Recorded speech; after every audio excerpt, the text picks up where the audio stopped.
RTI act बना, लागू हुआ, सूचनाएं मांगी गई और फिर कई बार ऐसा लगा कि सूचनाओं की भूल भुलैया में आम आदमी बस घूमता रह गया। आरटीआई को कैसे आप अपने लिए इस्तेमाल कर सकते हैं, कैसे उसका सकारात्मक इस्तेमाल किया जा सकता है, कैसे उसको उन लोगों के लिए एक मजबूत हथियार बनाया जा सकता है जो वाकई जरूरतमंद है। इन सारे मुद्दों पर बात करने के लिए आज हमारे साथ पूर्व आरटीआई कमिश्नर गजेंद्र यादव जी हैं। गजेंद्र यादव जी के बारे में आपको बता दूं, वो माखनलाल चतुर्वेदी पत्रकारिता विश्वविद्यालय से स्नातक की डिग्री लेकर फिर मास्टर्स डिग्री ली और उसके बाद उन्होंने 10 साल तक बकायदा पत्रकारिता को उन्होंने दिए हैं। लेकिन उनके अंदर एक लगातार ये इच्छा थी कि कुछ ऐसा करें जिससे लोगों के साथ सीधा कनेक्ट बने, उन लोगों को मजबूत कर पाए किसी भी तरह के से जो इस सरकारी तंत्र में, सिस्टम में कई बार अपनी बात नहीं रख पाते हैं। जब आप पत्रकारिता में होते हैं तो कई सूचनाएं मांगते हैं, कई सूचनाएं चाहते हैं। जानकारी जो वो आरटीआई का मेन पर्पस है, वो एक बड़ा मुद्दा पत्रकारिता में भी होता है। गजेंद्र जी, ये जो जर्नी है एक पत्रकार की आरटीआई कमिश्नर के तौर पे, वो उन लोगों के लिए कितनी मददगार रही और आपका क्या थॉट प्रोसेस था? पशुपति जी, पहले तो आपका बहुत आभार, बहुत धन्यवाद कि संवाद की इस श्रृंखला में आपने हमें आमंत्रित किया। अब आते हैं अपने मेन मुद्दे पे, आरटीआई पे। आरटीआई देखिए 2005 में आया आरटीआई एक्ट। ये केंद्र सरकार यानी भारत सरकार का एक्ट है जो सभी राज्यों में लागू होता है। और इसकी मूल भावना ये थी कि जो आम जनमानस है, जो पंक्ति में आखिरी व्यक्ति खड़ा हुआ है, उसको भी सभी सरकारी योजनाएं की जानकारी मिलनी चाहिए, क्योंकि उसी के लिए वो योजनाएं बनाई जाती हैं। इसी श्रृंखला में आरटीआई एक्ट का जन्म हुआ, आरटीआई एक्ट का उदय हुआ। तो इस तरीके से आरटीआई की यात्रा शुरू हुई, आरटीआई एक्ट की यात्रा शुरू। आप जिस समय पत्रकारिता में लगभग मान लीजिए कि 10 साल का करियर, एक युवा व्यक्ति जो ज्यादातर ऐसे वक्त में आदमी यही सोचता है कि मैं अपना करियर पत्रकारिता में बनाता रहूं, उस समय आपके लिए ये फैसला बहुत आसान भी नहीं रहा होगा। देखिए, निसंदेह पत्रकारिता में राष्ट्रीय विश्वविद्यालय से स्नातक की डिग्री हासिल की, फिर परास्नातक, पोस्ट ग्रेजुएट भी पत्रकारिता के क्षेत्र में ही हासिल की डिग्री। उसके बाद राष्ट्रीय चैनल में लगभग 10 वर्ष की सेवा देने के उपरांत जब ये एक ऐसा मौका आया कि भाई राज्यों में आरटीआई कमिश्नरों की नियुक्ति हो रही है इस एक्ट की रोशनी में, तो मेरे मन में एक सेकंड थॉट आया कि पत्रकारिता के माध्यम से भी हम आम जनमानस को सूचनाएं ही तो देते हैं। देश में क्या चल रहा है, वर्तमान में क्या चल रहा है, और जो वर्तमान में चल रहा है पूर्व में एक संदर्भों की श्रृंखला को कलमबद्ध करते हुए हम वर्तमान की जो तस्वीर है वही जनता जनार्दन के सामने पेश करते हैं। तो एक सेकंड थॉट के तौर पे ये आया कि ये कहीं ना कहीं पत्रकारिता के सबसे नजदीकी क्षेत्रों में से एक है सूचना का अधिकार। तो नजदीकी होने के नाते एक मन आया कि क्यों ना इसके साथ भी हाथ आजमा लिया जाए। हमारे साथ कुलभास्कर ओझा भी हैं। हाल ही के दिनों में इन्होंने एक वो चैनल छोड़ा है जो उत्तर प्रदेश में काफी मायने रखता है। और गजेंद्र जी भी उत्तर प्रदेश जैसे बड़े सूबे में आरटीआई कमिश्नर रहे हैं। भास्कर जी, आपके जहन में क्या सवाल है? मैं गजेंद्र जी से एक सवाल पूछना चाहता हूँ, क्योंकि पत्रकारिता से भी जुड़े हैं, हमारे क्षेत्र से भी जुड़े हैं और आरटीआई से भी जुड़े रहे हैं। तो पत्रकारिता का बेसिक उद्देश्य या जो मुख्य लक्ष्य होता है वो होता है जागरूकता। आप समाज को जागरूक करते हैं किसी एक संदर्भ के लिए, किसी एक खबर के लिए कि नेता ये कर रहा है, ये हो रहा है समाज में, ऐसा गलत हो रहा है, सही हो रहा है। आरटीआई का उद्देश्य भी ऐसा ही है कि वो भी लोगों को जागरूक करना कि ये आपका अधिकार है, इसके बारे में आप जानिए। देखिए, सूचना का अधिकार अधिनियम की धारा 2 में सूचना की परिभाषा का स्पष्ट उल्लेख है कि आप सूचना कहेंगे तो किसे कहेंगे सूचना, और सूचना किस रूप में है। तो उसके अनेकों अनेक रूप है सूचना के, और सूचना के लिए कोई क्षेत्र बाधित नहीं है। एक आम जनमानस किसी भी तरह की सूचनाएं मांगने के लिए उसको यह अधिकार दिया गया है। मैं थोड़ा सा आपको रोकना चाहूंगा कि अगर मान लीजिए एक गांव का गरीब अनपढ़ आदमी है, क्योंकि हमारे दर्शक ये जान जाए कि आरटीआई की जानकारी उनको लेनी हो तो कैसे लेनी हो। तो अगर गरीब आदमी है जिसको पढ़ना लिखना नहीं आता, उसको पता नहीं है, लेकिन उसको लगता है कि ठेकेदार ने यहाँ पे कुछ गड़बड़ किया है या प्रधान जी ने यहाँ पे घूसखोरी की, अब उसको उसकी जानकारी चाहिए, तो वो कैसे इस चीज को अप्लाई करके या कैसे इसको जान सकता है? देखिए, सूचना का अधिकार बनाने वालों को, जिन्होंने इस अधिनियम को ड्राफ्ट किया, उनके मन मस्तिष्क में पहले से ही ये सब सवाल उछल रहे थे। अब ये सब सवाल उछल रहे थे, ये इस बात से प्रमाणित होता है कि उन्होंने सूचना का अधिकार अधिनियम की धारा 2 और 7 में इस बात का स्पष्ट उल्लेख किया है कि यदि गांव हो शहर हो, वो भारत का नागरिक है, ये एक सत्य है, और एक्ट सभी नागरिकों पे समान रूप से लागू होता है। यदि वो गरीब है तो सूचना का अधिकार अधिनियम की धारा 7 में इस बात का स्पष्ट उल्लेख है कि गरीबी रेखा के नीचे आने वाले व्यक्ति से सूचना का अधिकार अधिनियम की व्यवस्था के तहत आवेदनकर्ता से आवेदन का शुल्क नहीं लिया जाएगा, वाह, निःशुल्क है। प्लस उसके क्रम में जो उसको सूचनाएं दी जाएंगी वो भी निःशुल्क है। ये तो हो गई गरीबी के लिए। अब यदि कोई निरक्षर है, पढ़ा लिखा नहीं है, निरक्षर है, लेकिन उसका मन भी हिचकोले मारता है, उसकी आंखें हैं, वो गांव का विकास देखता है, गांव का खरंजा देखता है, गांव में बन रही रोड को देखता है, कनेक्टिंग रोड देखता है, उसके मन में यदि ये सवाल हिचकोले मारता है कि भाई ठेकेदार इसमें कुछ तो कर रहा है, कुछ गड़बड़ कर रहा है। अब जैसे ही उसके दिमाग में ये इस सवाल ने जन्म लिया, तो वैसे ही यानी एक जिज्ञासा ने जन्म ले लिया। अब वो निरक्षर है तो उसको लिखना नहीं आता। सूचना का अधिकार अधिनियम में ये स्पष्ट व्यवस्था है कि यदि कोई निरक्षर है या कोई अपनी भावना को आवेदन में कलमबंद नहीं कर रहा है, कोई अक्षम है, तो उसको सूचना का अधिकार अधिनियम की व्यवस्था के तहत उस कार्यालय में जो लोक जन सूचना अधिकारी है या जन सूचना अधिकारी है, वो उसको सहयोग करेगा। ये विकल्प नहीं है, ये अनिवार्य है।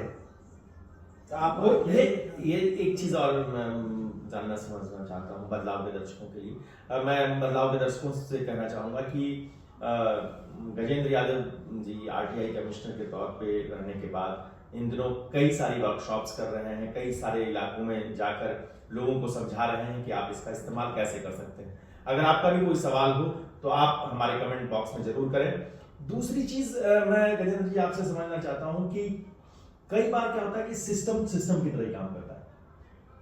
ऐसा तो है नहीं कि आरटीआई बिल्कुल एलिमिनेशन में काम कर रहा हो, यहां भी वैसे ही लोग आपने 5 साल दिया है इस सिस्टम को, कई बार ऐसा होता होगा कि अधिकारी सूचना नहीं देने के लाख बहाने कर रहे हो।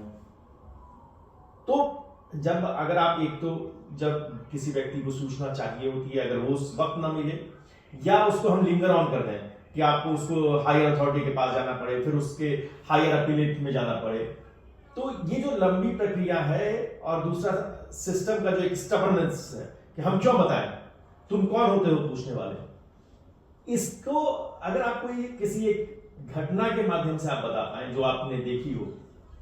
देखिए, आरटीआई एक्ट 2005 है। आरटीआई एक्ट की रोशनी में भारत सरकार और राज्यों में मुख्य सूचना आयुक्त और सूचना आयुक्तों की नियुक्ति होती है। जब मुख्य सूचना आयुक्त और सूचना आयुक्तों की नियुक्ति होती है तो वो इस एक्ट के कस्टोडियन बन जाते हैं। अब इस एक्ट में उल्लेखित धाराओं का चाहे जो व्यक्ति हो, जो भी उल्लंघन करता है, तो वो सूचना आयुक्तों को और मुख्य सूचना आयुक्त को ये शक्ति देते हैं कि भाई इनको आप दंडित कीजिए।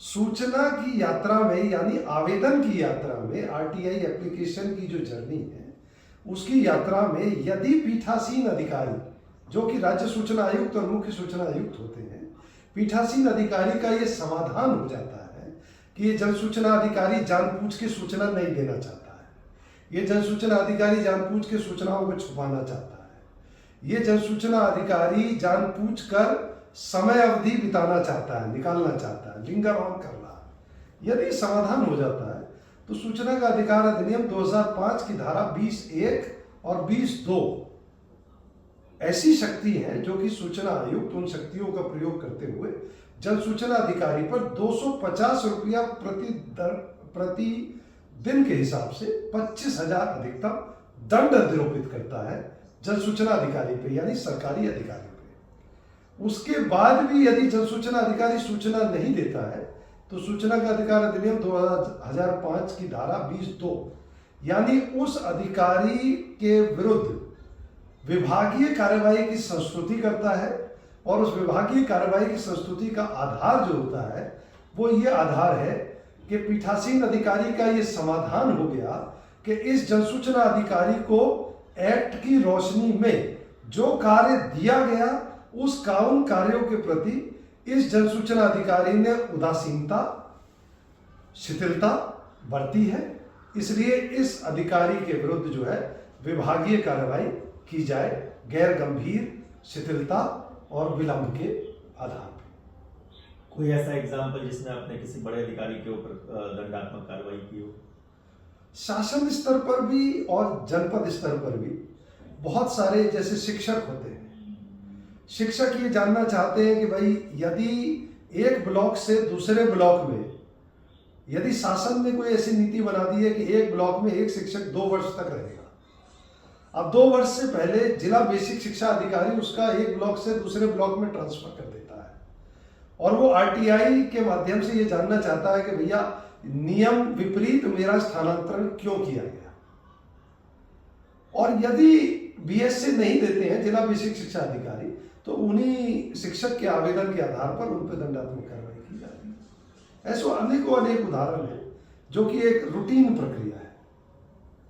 तो आपको लगता है कि आरटीआई 2005 से 2024 19 साल का सफर हो गया, तो 19 साल के सफर में आपको लगता है कि आरटीआई बनाने का जो उद्देश्य था वो कुछ हद तक भी पूरा हुआ है? क्योंकि आरटीआई एक्टिविस्ट की हत्या, कई राज्यों से इस तरह की खबरें आती हैं कि उसने किसी पावरफुल आदमी के खिलाफ जानकारी मांगी और उस पर अटैक हो गया, कई लोगों का मर्डर भी हुआ है।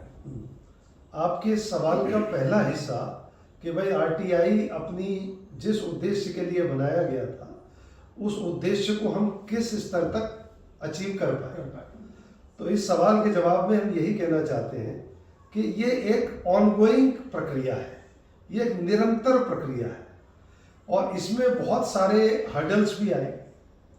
2005 के एक्ट में जब हमारी नियुक्ति हुई तब तक ये था कि भाई एक आवेदन में शब्द सीमा क्या हो, तो उस समय कोई शब्द सीमा ही नहीं थी। तो 2005 में उत्तर प्रदेश राज्य में सूचना का अधिकार नियमावली 2015 बनाई गई, अमल में आई। उसमें हम लोगों ने आवेदन की शब्द सीमा 500 कर दी, जैसे कि भाई आपको 500 शब्द से अधिक कोई और पूछना है तो आप दूसरा आवेदन करें। अब एक आवेदन में अनंत तो आप नहीं मांग सकते, तो उसको फिक्स किया। जहां तक हमारे कार्यकाल की बात है तो हमारा ये अनुभव है, चाहे वो छात्र अपनी डिग्री के लिए हो, चाहे शिक्षक अपने आवेदन के लिए हो, चाहे अन्य विभागों में अधिकारी के ऊपर नियमों की अनदेखी करते हुए कोई दंडात्मक कार्रवाई की हो, चाहे किसी के पेंशन के एरियर्स में विलंब हुआ हो, चाहे एक यूनिवर्सिटी के प्रोफेसर का, जैसे प्रदेश स्तरीय विश्वविद्यालय के एक शिक्षक का चयन हो गया केंद्रीय विश्वविद्यालय में, तो उसके एरियर्स का भुगतान ना किया जाना हो, तो इसमें आरटीआई ने बहुत ही मतलब सराहनीय भूमिका निभाई। आपके सवाल का दूसरा हिस्सा कि भाई आवेदनकर्ता को, अपीलकर्ता को, आरटीआई एक्टिविस्ट को बहुत हद तक खतरे भी होते हैं। समय समय पर केंद्र सरकार, भारत सरकार और राज्य सरकार में जनपद स्तरीय सुरक्षा समिति होती है पूरे प्रदेश के जनपदों में।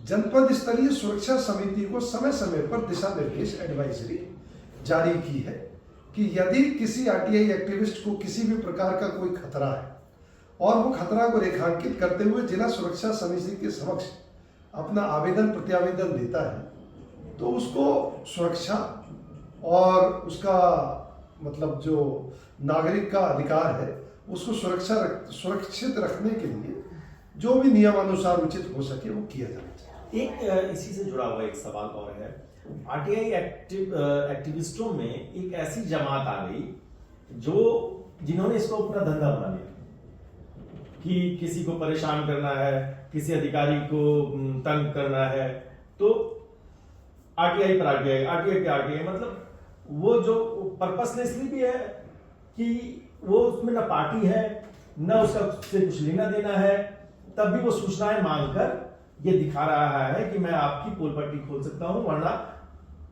XYZ जो भी हित है हमारे सामने। देखिए, सूचना का अधिकार अधिनियम 2005 में सबसे जो महत्वपूर्ण बात है, आप किसी नागरिक से ये नहीं पूछ सकते हैं कि आपको ये सूचना क्यों चाहिए, वाई, ये नहीं पूछ सकते हैं आप उससे, कोई भी नागरिक।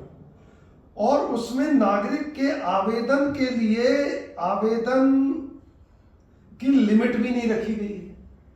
वो एक आवेदन भी आरटीआई का कर सकता है, वो 100 भी कर सकता है, वो 1000 भी कर सकता है, वो 10,000 भी कर सकता है। ये एक्ट में इसकी व्यवस्था है। अब जहां तक आप कह रहे हैं कि भाई वो ब्लैकमेल करता है, जहां तक कर सकता है, जहां तक आप ये कह रहे हैं कि उसके वेस्टर्न इंटरेस्ट भी हो सकते हैं, जहां तक आप ये कह रहे हैं कि भाई वो उसका मिसयूज भी कर सकता है, तो ये तो पीठासीन अधिकारी जो राज्य सूचना आयुक्त हर राज्य में है या मुख्य सूचना आयुक्त है, वो एक्ट की कस्टोडियन है। और जब वो अंतिम रूप से किसी आरटीआई के अंतिम पड़ाव का निस्तारण कर रहे हैं, यानी पत्रावली का निस्तारण कर रहे हैं, तो उनको ये भी ध्यान रखना पड़ेगा कि इसका मिसयूज ना होने पाए, इसका ब्लैकमेल ना होने पाए, इसका वेस्टर्न इंटरेस्ट सर्व ना होने पाए। ये तो पीठासीन अधिकारी के दायित्वों में शामिल है, उनके विवेक पे निर्भर करती है बात।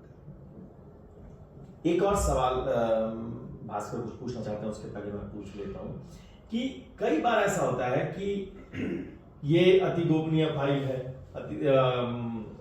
स्टेट के या जुडिशियरी पे जब भी कभी सवाल करते हैं तो वहां कई सारे एम्बार्गो हैं कि नहीं नहीं ये सूचना हम आपको नहीं दे सकते, सीएम के बारे में ये सूचना नहीं दे सकते, गृह मंत्रालय के बारे में ये सूचना नहीं दे सकते, आर्मी मूवमेंट के बारे में ये सूचना नहीं दे सकते। तो कई सारे क्षेत्र हैं जहां पे अभी भी सूचना का अधिकार उस तरह से आप इंप्लीमेंट नहीं होता देख रहे हैं। ये कौन से क्षेत्र हैं या इसमें भी अभी सुधार हो रहा है? देखिए, सूचना का अधिकार अधिनियम की धारा 8, धारा 10 और भी अन्य धाराएं हैं जिसके माध्यम से किन विषयों में किस हद तक सूचनाएं नहीं दी जानी है, इसका एक्ट में स्पष्ट उल्लेख है। साथ ही साथ जहां तक आप न्यायपालिका की बात करते हैं तो सूचना का अधिकार अधिनियम की धारा 2 में 2 क्लासिफिकेशन है, एक है लोक प्राधिकारी, एक है सक्षम प्राधिकारी। तो यदि आप जिले के जितने भी अन्य विभाग हैं वो लोक प्राधिकारी की परिधि में आते हैं, न्यायपालिका सक्षम प्राधिकारी की परिधि में आता है। न्यायपालिका में आरटीआई कैसे चलेगा, न्यायपालिका को ही ये अधिकार दे दिया गया है कि न्यायपालिका अपनी नियमावली खुद बनाए। कि उनके वहां आरटीआई कैसे चलेगी, आरटीआई कैसे चलेगी। न्यायपालिका भी निसंदेह आरटीआई के दायरे में आता है। जनपद न्यायालय, हाई कोर्ट, उच्च न्यायालय, माननीय सर्वोच्च न्यायालय। सर्वोच्च न्यायालय में बात लंबित था कि सर्वोच्च न्यायालय में आरटीआई लागू होता है या नहीं होता है। सुप्रीम कोर्ट के जजमेंट से यह भी स्पष्ट हो गया है कि माननीय सर्वोच्च न्यायालय भी आरटीआई की परिधि में आता है। देखिए, यहाँ ये समझना बहुत ही जरूरी है कि आरटीआई एक आवेदन है और एक आवेदन की यात्रा जो होती है वो अलग अलग पड़ावों से होते हुए अपनी मंजिल तक पहुंचती है। और पड़ावों में उस आवेदन का सामना जिन जिन चुनौतियों से होता है, उन चुनौतियों को का सामना करते हुए वो आवेदन अपनी मंजिल तक पहुंचता है। एक आप पूछ हाँ, मैं एक सवाल, चूंकि आप सूचना आयुक्त रहे हैं, बड़े प्रदेश के रहे हैं, तो क्या राजनीतिक दबाव होता है? सूचना का अधिकार अधिनियम 2005 और नियमावली 2015 उत्तर प्रदेश, किसी भी आवेदन में किसी भी प्रकार का कोई राजनीतिक दबाव नहीं होता है। एक चीज और मैं समझना चाहता हूँ वीरेंद्र जी आपसे कि एक शिकायत आमतौर पर ये भी रहती है कि आरटीआई को लेकर प्रदेश चाहे बड़ा हो, चाहे दिल्ली में आप केंद्रीय आरटीआई कमिश्नर की बात करें, लंबे वक्त तक या तो पद खाली रहे हैं या पदों की संख्या जो है वो आवेदनों की तुलना में कम है। इससे क्या आरटीआई के निस्तारण में कोई असर पड़ रहा है? देखिए, इस बिंदु से मैं आपकी सहमत हूं। केंद्रीय सूचना आयोग हो या अन्य अन्य प्रदेशों में राज्य सूचना आयोग हो, उनमें राज्य सूचना आयुक्त या मुख्य सूचना आयुक्त की नियुक्ति से जुड़ा विषय भारत सरकार और राज्य सरकार की परिधि में आता है। ये उनको तय करना पड़ता है कि उनके प्रदेशों में कितने सूचना आयुक्त नियुक्त होंगे, क्योंकि मुख्य सूचना आयुक्त तो एक ही होते हैं। राज्य सूचना आयुक्त की संख्या अपर लिमिट 11 रखी गई है, लेकिन राज्य के क्षेत्रफल, राज्य के संसाधनों के अनुपात में राज्य सूचना आयुक्त और केंद्र सूचना आयुक्तों की नियुक्ति की जाती है। ये भारत सरकार और राज्य सरकार का विषय है। नहीं, साथ ही साथ जो आपने बोला कि सूचना आयुक्तों के खाली पदों के क्रम में जो सूचना मिलने में विलंब होता है या आवेदन के निस्तारण में जो विलंब होता है, हम आपकी बात से एकदम पूरी तरह से सहमत हैं। जहां 11 सूचना आयुक्तों के पद हैं, वहां अगर आप 2 सूचना आयुक्तों की नियुक्ति करेंगे तो जो 11 को करना है वो 2 करेंगे, तो निश्चित रूप से जो आवेदन के निस्तारण की जो समय अवधि है वो तो बढ़ेगी। जब आप किसी व्यक्ति को परेशान करना चाहते हो तो उनको फाइलों में उलझा देना एक सिस्टम का एक सामान्य तरीका है। आरटीआई एक्ट को लेकर 20 सालों का सफर है। कुछ लोग कहते हैं कि मनमोहन सरकार की ये परियोजना थी जो एनडीए शासन में आते आते बदल गई, या उस पर ध्यान घट गया, या जो इंटेंसिटी 2005 से लेकर 14 के बीच में थी वो अब 14 के बाद नहीं दिख रही है। आपको क्या लगता है? देखिए, जहां तक आपका कहना है कि अधिकारी या सिस्टम आम नागरिक फाइलों में उलझा रहे, इसकी भरसक कोशिश करता है। आरटीआई उसी लिए तो आया कि अधिकारी और सिस्टम नागरिक को उलझाएगा, फाइलों में पत्रावली होगी। और आरटीआई एक हथियार के तौर पे दिया गया नागरिकों को कि भाई ये अगर उलझाएगा तो ये दंड का भागीदारी भी होगा, लेकिन जो भी होगा वो डॉक्यूमेंटेड होगा।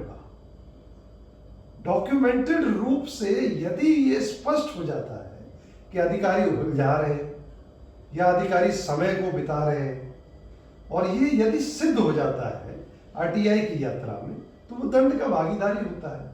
चाहे वो आर्थिक रूप से दंडात्मक कार्रवाई की जाए या उसके विरुद्ध विभागीय कार्रवाई की संस्तुति की जाए। आपके सवाल का दूसरा हिस्सा कि भाई ये यूपी एक मनमोहन सिंह की परियोजना थी, तो ये तो सत्य है। 2005 में यूपीए की सरकार थी और वही आरटीआई एक्ट को लेके आए। अब आप ये कह रहे हैं कि यूपीए और जो एनडीए है, यूपीए में ये अधिनियम जितना सशक्त, जितना मजबूत था, एनडीए सरकार में उतना ही ये लचर। ये जो आपका कहना है, इसमें मैं आपको स्पष्ट कर दूं कि अधिनियम तो देखिए वही है, अधिनियम वही है, और ये सूचना आयुक्त और मुख्य सूचना आयुक्त जो एक्ट के कस्टोडियन होते हैं, उन पर निर्भर करता है। ये तो उन्हीं की कार्यशैली, उन्हीं के परसेप्शन, उन्हीं की दूरदृष्टि, इस पे निर्भर करता है कि चुनाव आयोग को कैसे जाना जाएगा, जैसे सेशन को क्या दौर और बाकी का दौर, वैसे ही आरटीआई में भी आप ये कहना चाह रहे हैं कि ये उस व्यक्ति का पर निर्भर करता है जो उस पे पीठासीन अधिकारी, जो उसके कस्टोडियन है, जो एक्ट के कस्टोडियन है। लेकिन हमें अभी जागरूक करने की और जरूरत है लोगों को। देखिए, लोग जागरूक हो भी रहे हैं ग्रास रूट लेवल पे। हम असल में दिल्ली में बैठ के शायद ही अंदाजा नहीं लगा पा रहे कि ग्रास रूट लेवल पे आरटीआई को लेके कितनी जागरूकता है। बहुत जागरूकता है, लेकिन और जागरूक करने की आवश्यकता है। और जागरूक एक्ट के प्रति, एक्ट की जो धाराएं हैं, इसके प्रति जागरूक करने की, और आवेदन को किस शार्पनेस, मतलब किस सफाई के साथ, जिससे कि लक्ष्य की प्राप्ति हो सके। बहुत से आवेदन बीच में ही दम तोड़ देते हैं, तो कैसे ऐसे एक आवेदन सिस्टम में डाला जाए जिससे कि लक्ष्य की प्राप्ति हो, इस बिंदु पे जागरूक करने की आवश्यकता है। गजेंद्र यादव आरटीआई कमिश्नर, पूर्व आरटीआई कमिश्नर हमारे साथ रहे, हमसे बातें की। हम आपको बता दें, बदलाव के जितने भी साथी हैं, कि एक गजेंद्र यादव पत्रकार, पूर्व आरटीआई कमिश्नर, और इसके आगे अब इनकी सोच ये है कि हम अपने जो भी हमारी जर्नी है, जो भी हमने सीखा है, जो भी हमने जाना है, समझा है, उसका फायदा हम लोगों तक पहुंचता रहे। आप अपने सवाल जरूर भेजिए हमें, आप जरूर कमेंट कीजिए। हम एक बार फिर कुछ ही दिनों बाद इनके साथ फिर जुड़ेंगे, और हमें पूरी उम्मीद है कि बदलाव टीवी को आपका समय मिलेगा। गजेंद्र जी, आपका बहुत बहुत धन्यवाद।